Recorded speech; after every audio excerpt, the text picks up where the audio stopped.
Wake up, buy here, pay here people. It's a beautiful day. Go grab yourself another cup of joe and say hello to Jim and Michelle Rhodes on the Buy Here, Pay Here morning show. Take it away, you two.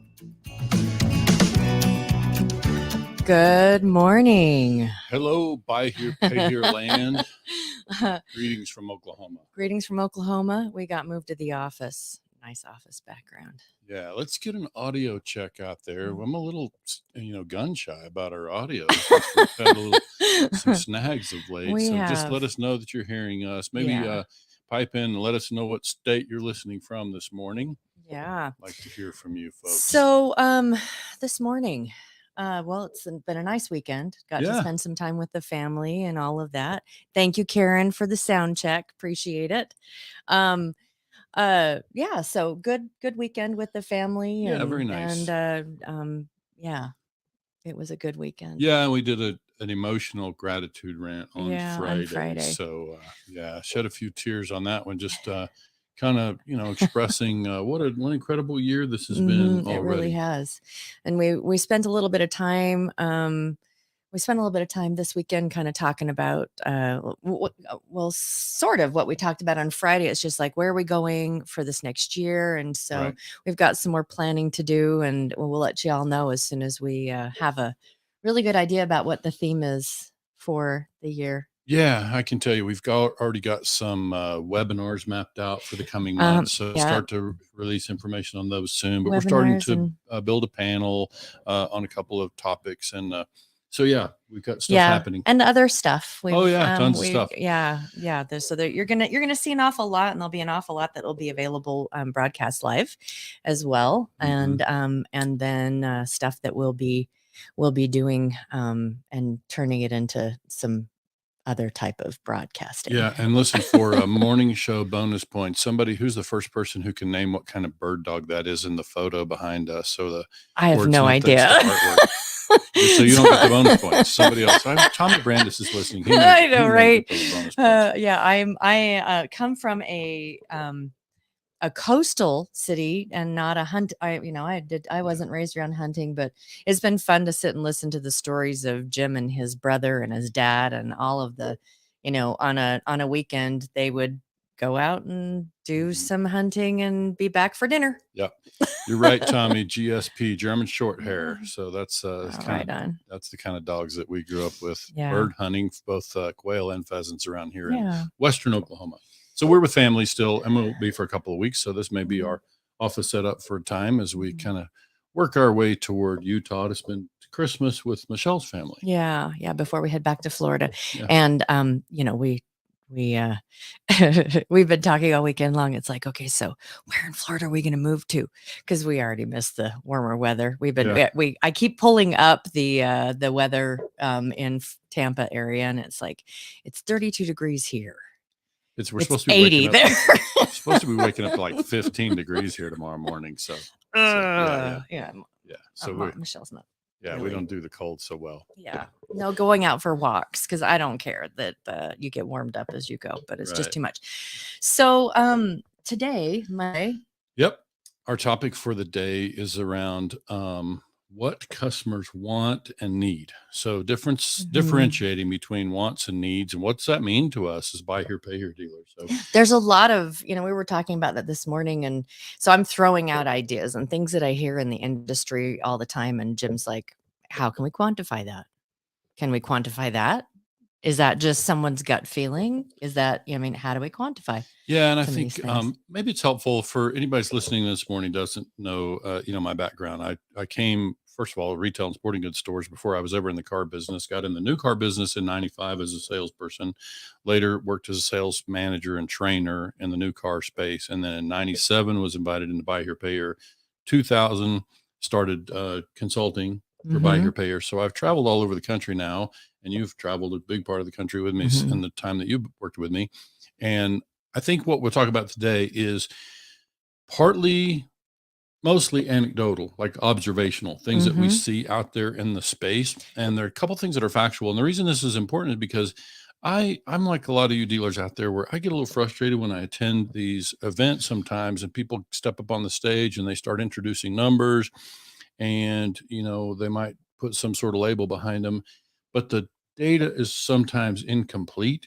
And Mm-hmm. I get frustrated if back when I owned a dealership, trying to make business decisions based on incomplete information is Mm-hmm. really not my favorite. Like I would just Yeah. rather we share all the information, be transparent, let dealers make their own judgment.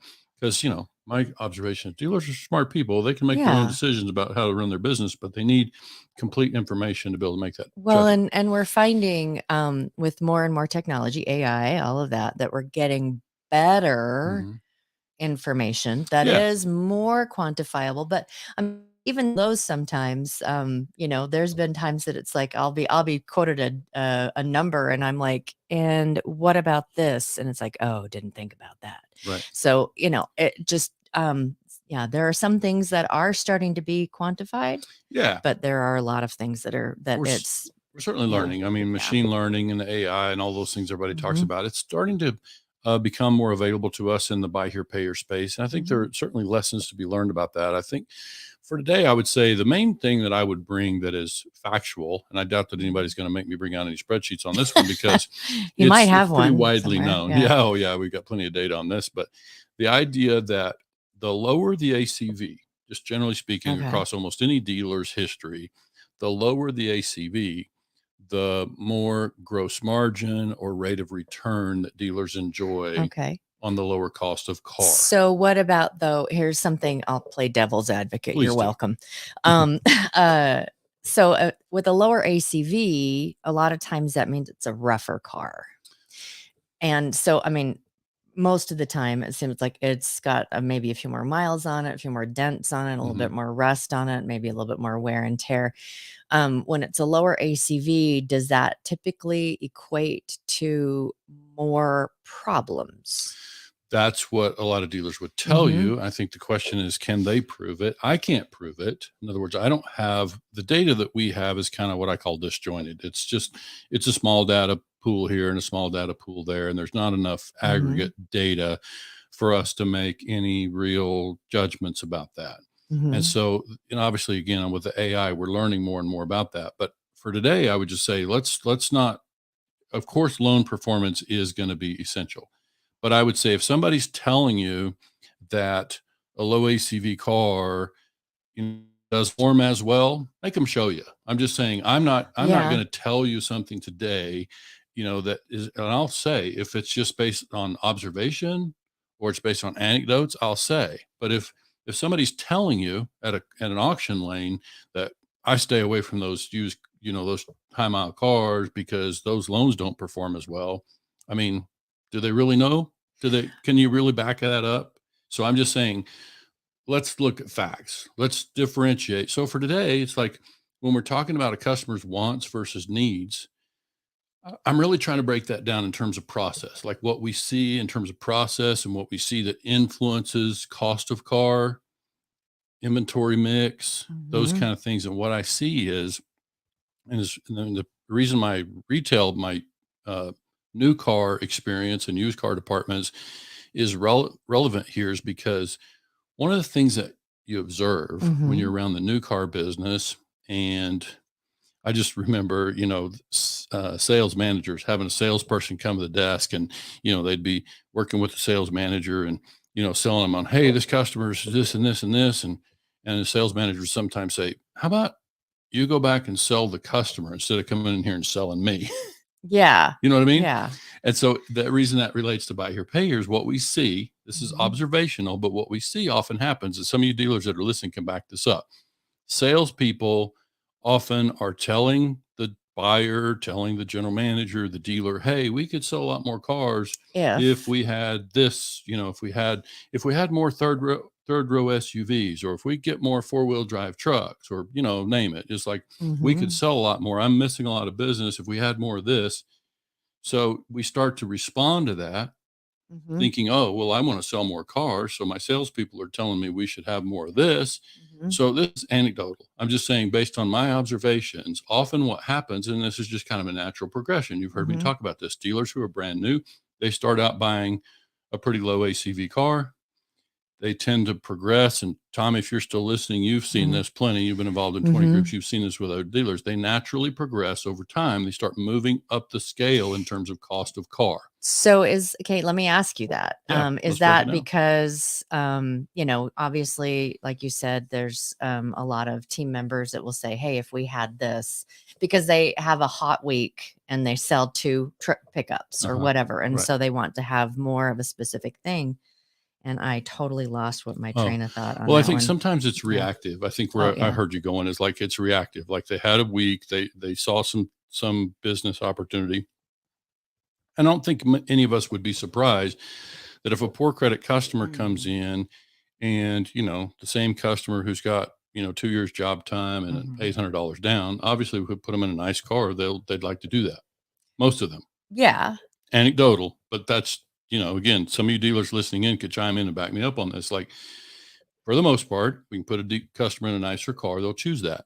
And so it's not surprising to me that we might become reactive to what our customers are telling us on the lot and what the salespeople then come and tell us at the desk or whatever, that we might naturally move. So back to the thing about why dealers progress over time. The longer they've been in business, the higher they move up in terms of cost of car. Well, I can probably point to at least 3 reasons that they might do that. One would be this being responsive and reactive to the team. Another would be because they theorize that loan is going to perform better, lower mile car, newer car. I bet I can guess what the third one is. Go ahead. Because it just looks damn better. It looks better. It looks better. They like the way it looks on their lot. And so, there's certainly, this is always a hard conversation to have, but with some of our dealer clients, we have to sometimes say, sometimes we shift because of ego and we want it to look better. We want it to have a certain polish and a certain look. If it's going to have our badge on the back of it, we want it to look a certain way. Well, that's about sales and a sales mentality and a little bit of ego. Because if we're really in the finance business more than we're in the car business, then we're really providing a finance solution. Well, but I mean, I'll pay again, devil's advocate. You want to make sure that your vehicles are not like, I don't know if you remember Matilda, the show. Danny DeVito was the used car salesperson, and he's using gum to keep a bumper on or whatever. But you want to make sure that it's gonna perform and get them to A and B and all of those kind of things. But putting a $1,000 bumper on it instead of gum is going to make the loan perform better. No, I'm not saying bubble gum the car. That's not my. I'm not saying duct tape the cars. I'm simply asking the liquid question. nails. Liquid nails the car. Because one of the things we see is that, often dealers are responding to these. And listen, we're having this conversation today at a time when cost of cars have jumped up. Everybody's struggling to find inexpensive cars, and we're seeing dealers do it. It's just that they're having to go to a branded title or rebuilt title and some kind of stuff to do a more affordable car. Some of them are going to an older vehicle in terms of model year and miles, whatever, to make the thing still work. But at the end of the day, we're all in the finance and mathematics business. Like the math has still got to work. And so it's like, take ego out of that. And let's what does the math tell you? And now we were talking to a client of ours, was it a week or so ago? And we were kind of going over this question. And their sales manager said something to the effect of, we need cheaper cars. We could sell more. We could sell more if we had cheaper cars, which is it's the antithesis of what you were talking about. It's like, we could sell more if we had cheaper cars. And so Jim took the opportunity. Let's dive into this. Why do you think this? And he's like, because the more expensive cars, that requires more down, we're not getting approved. And that we need cheaper cars so that we can actually put people in them, which brought the question, okay, so what does your underwriting look like? And so this is the kind of work that Michelle and I find ourselves doing week in and week out. It's like working with dealers to figure out, because most of you dealers out there in Buy Here Pay are doing what I call working within the box. Like, everybody talks about outside the box. Well, in Buy Here Pay, we kind of have to work inside a box. We have certain limitations. The customer's down payment, their income is going to limit what we can do in terms of a payment. We probably have a policy around length of contract, which means all those things kind of paint us into a box. Right. And so that just means that in order to fit within that box, reasonable time frame, then we end up kind of working through different ACVs to try to make it work. Well, and I'm just, this is just not outside, kind of an outside observation is if we know that the customer has not been that they really haven't had their income go up Mhm. drastically. So we already kind of know what kind of payment they can have. That's a box that doesn't change. I'm seeing a lot of dealers change it, regrettably. Well, I mean, they're changing it, yeah. but is it, I mean, and I would really love to see the numbers and whether or not when dealers are putting people that are making the same amount of money than and like the $400 or $450 a month was something that was comfortable, and now they're in a $550, $600 a month payment.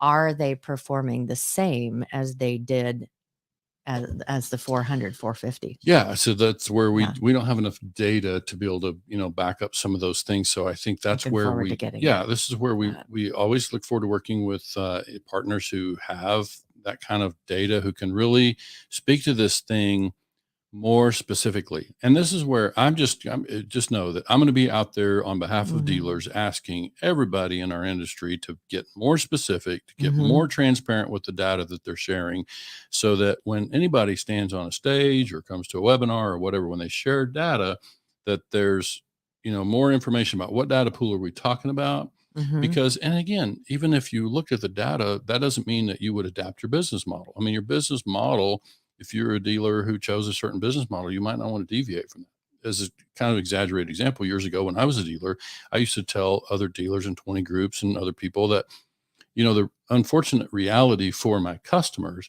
is Mhm. when cost of car goes up, what that means for my customer is that they now end up on our inventory, they end up with a car that is a little older model year and a little higher miles, because I have to be true to my cash flow plan, Yeah. which means I have to be disciplined about my cost of car. And if I'm going to stay disciplined about my cost of car, then that might mean that my dollar doesn't go as far. I'm now buying a little older car. So this is a real exaggerated example of Yeah. what dealers are wrestling with now. Well, let me ask you, does having a good reinsurance program mitigate some of that risk of having the older car?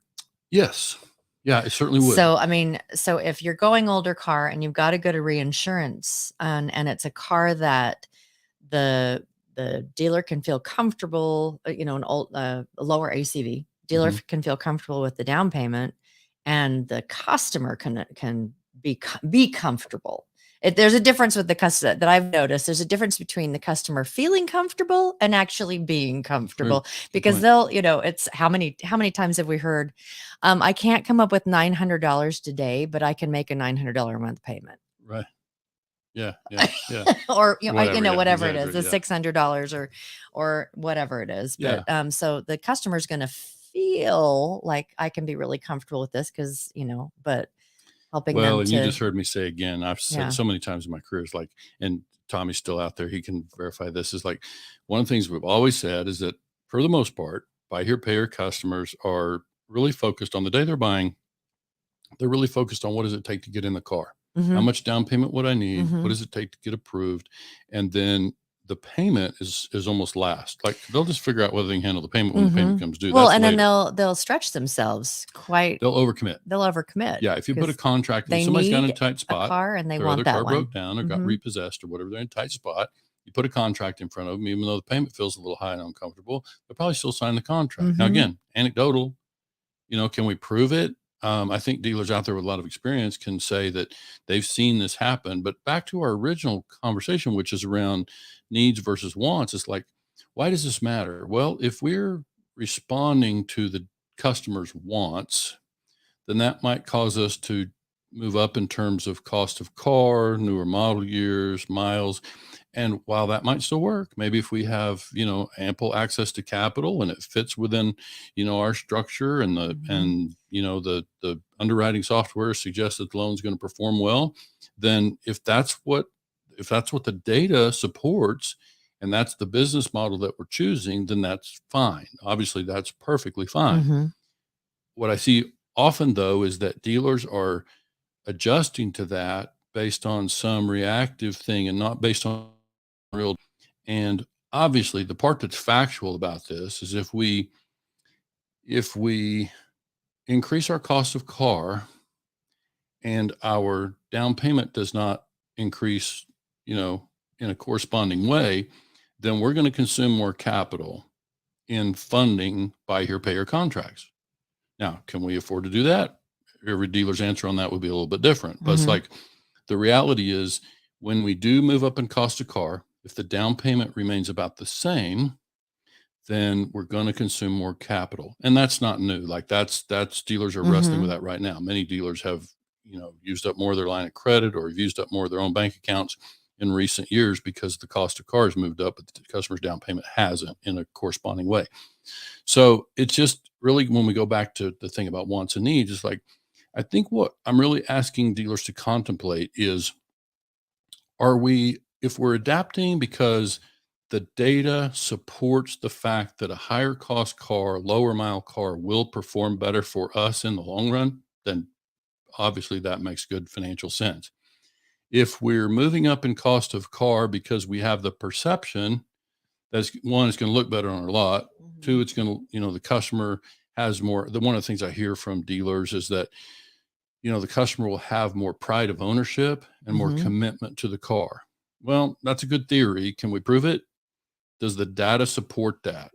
So it's like, oh, I've been on lots where it's like this was a very nice car. Yeah. A very, very nice car. And then it photos. gets yeah.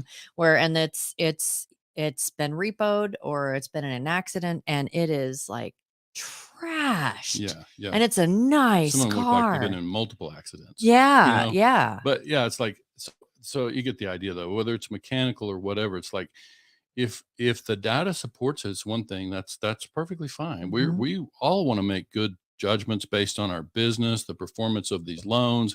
It's a little like, can we make sure that it's really, performing in the way that we expect? Because I think often what I see dealers regrettably doing is they're reactive, whether it's information from a 20 group or information they saw at a conference or some other dealer in the auction lane that they regard as a mentor, that they regard as, a successful dealer. Then you start moving. And I'm just saying, I would like to make sure that the data supports the strategy. Yeah. And I see, I see more and more data being collected. And I think that in order for it to be really, really, this is just my perspective.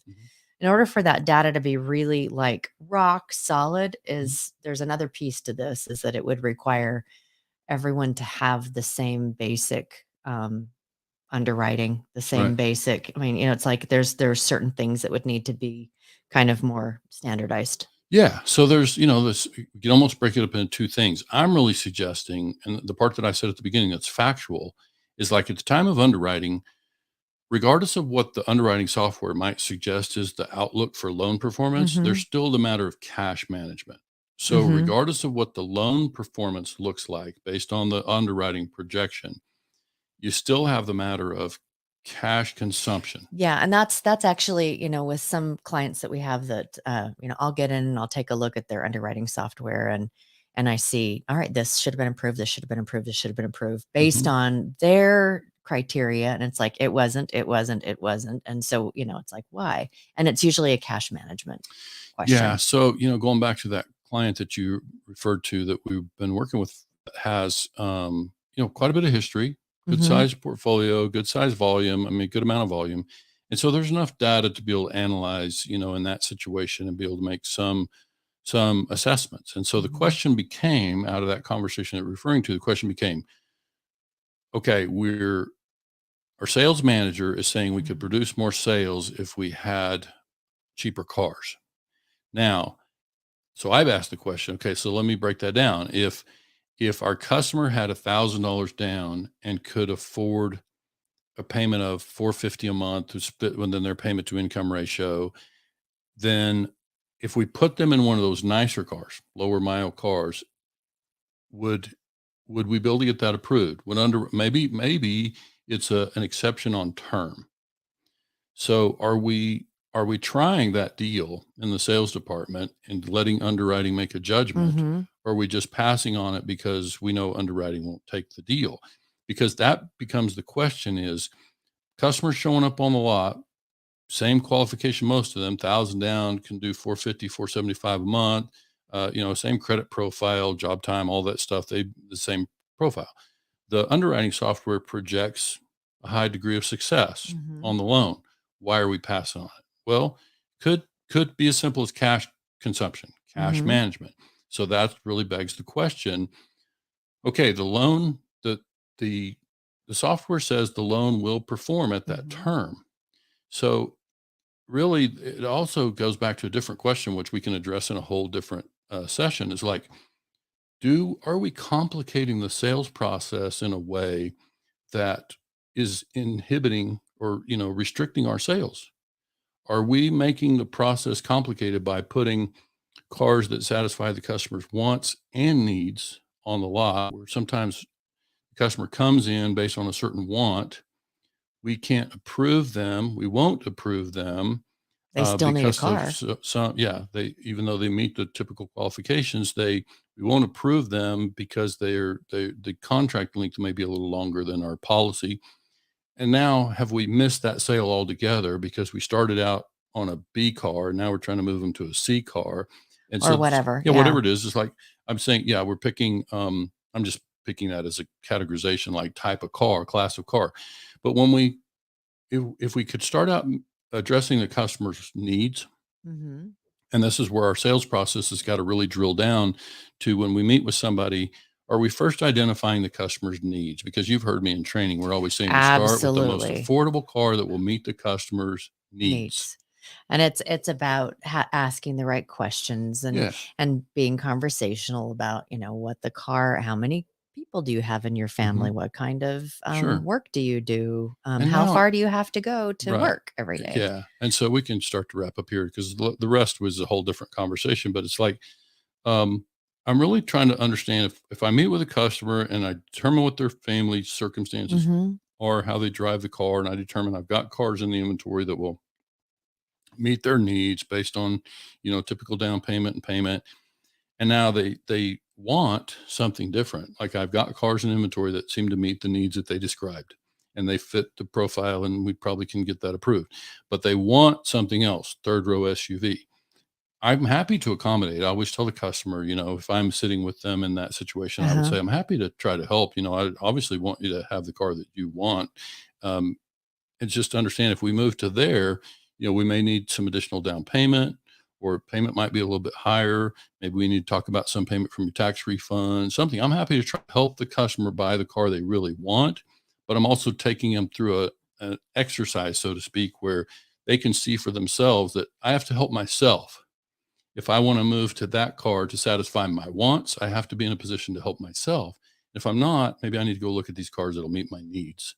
And now, Hmm. if I did that as a salesperson, I think my closing ratio would be much higher, because I start here based on the customer's needs, Hmm. and I think my ability to close them, and like I say, the hard facts of the math suggest that when we stay here and meet the customer's needs on a lower ACV car, it fits within that box we were talking about, and we enjoy more Hmm. profit relative to cost, more profit relative to risk. Will the loan perform better? That's a Hmm. different conversation. And it's interesting to think about, like, this is psychology of, if you're not on the front end doing your asking the questions and finding out exactly what it is that they need, and then presenting them with the lower cost vehicle that fits those needs, instead of if you're doing that, and conversely, it's like, which car do you want? Well, let's see Hmm. if we can get you in it. It's a lot easier psychology. Hmm. It's a lot easier to take someone from this is the lowest priced car. They're like, well, can we get into that? And it's like, well, let's see what we can do. Then going, "Hey, we tried this one, can't do it. Yeah. Sorry." Yeah. So now Let me you're gonna show have you. to go down. Yeah. So it's like, it's the psychology of, Right. going down, people are going to leave. Yeah. If you're going up to a nicer car, because it's, after you've already kind of gone through this is what you need, and this Right. is the lowest price car. It's kind of, it turns, I would think, Hmm.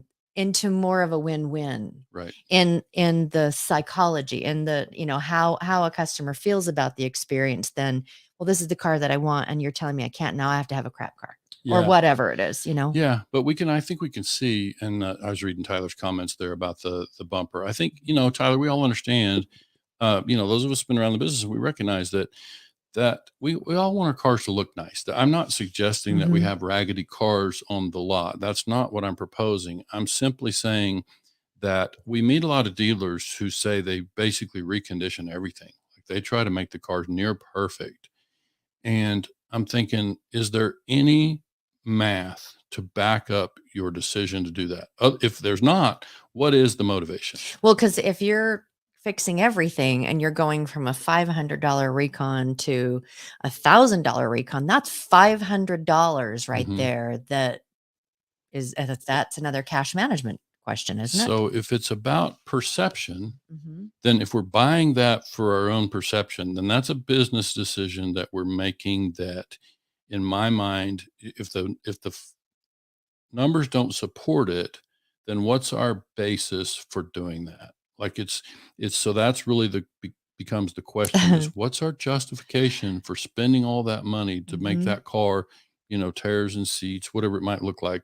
These are all kind of optional things that, when I work with new dealers and we're helping them make judgments about reconditioning, it's just challenging. Like how much cosmetically, how far do we go cosmetically? How far do we go with suspension things and things that they're not unsafe. They're just making a little noise. I mean, how far do we go? I mean, if you can do it and it's super cost effective, then, okay. But if you're doing it and you're spending a lot more, then why? Yeah. And then I think I didn't expand on your question earlier about would reinsurance solve some of that? The answer for me is yes, it would solve some of that.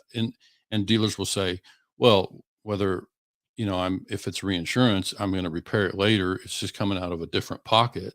It's coming out of my claims on my reinsurance company instead of my original sales company.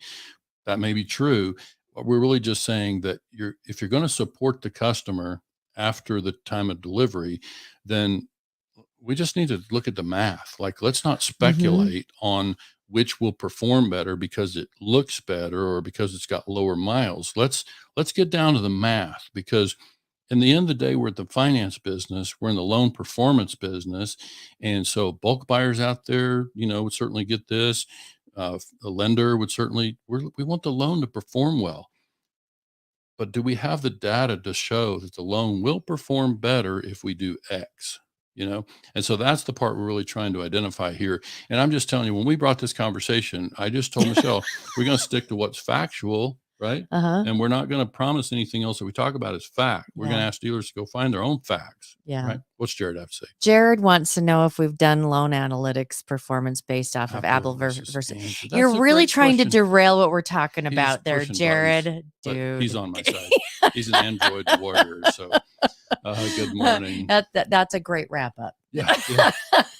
So, but we'll bring the rest of the conversation. I think there's a whole track of this, and we look forward to bringing the data people. And we look forward to as we can start to collect better data, and we've got some people in the arena that are starting to collect data, and the more data we get, the better we're going to be able to answer those kind of questions. Yeah, and I would say, when we see people out there on social media saying in a on a Facebook group or whatever that this thing has always performed better for me, just show us. Let's don't talk about things and not back it up with some data.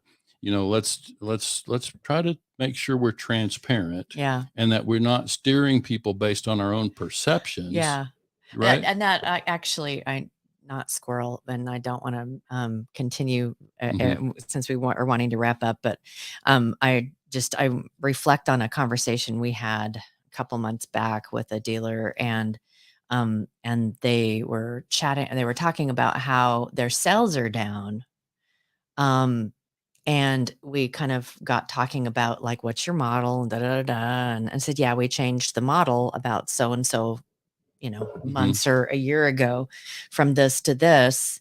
And so, but in their mind, there was no correlation to the fact that they changed their model and their sales were down. Right. Yeah. And it's just, well, that might be something to take a look at, because you sold more when you had a lower ACV. Right. And So, yeah, I think if there's any takeaway from me today, what I would ask dealers to contemplate is, are our salespeople on the front line, if they're working and meeting with a customer out there, chatting with them online, mhm. are we really focusing on the customer's needs and starting with the most affordable car that Yeah. will meet the customer's needs and then working up from there? If we're Moral not, of the story. that's a pretty good place to start. Yeah. And- Start with the lowest ACV car or the lowest priced car that will fit the needs and work your way up. Yeah, because that solves our cash management problem. It's gonna give us more mhm, rate of return, more gross margin, more profit relative to risk. It's like, mhm. if we can stay there, then most dealers that I talk to like that model.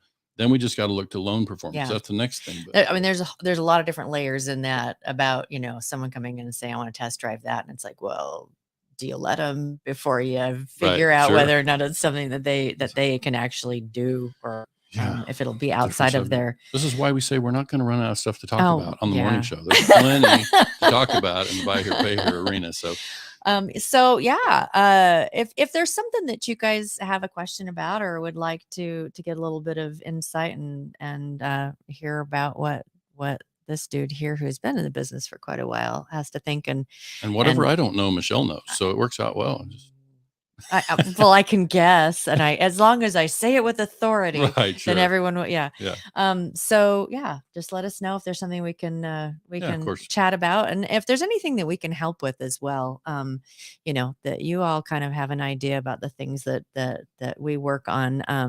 We work as coaches, and it's more operational and some marketing and So And just know, I'm going to be out there. In the meantime, I'm going to be out there asking folks to be transparent with their data on all points on behalf of dealers. Let's get dealers more complete and transparent information so they can make good judgments.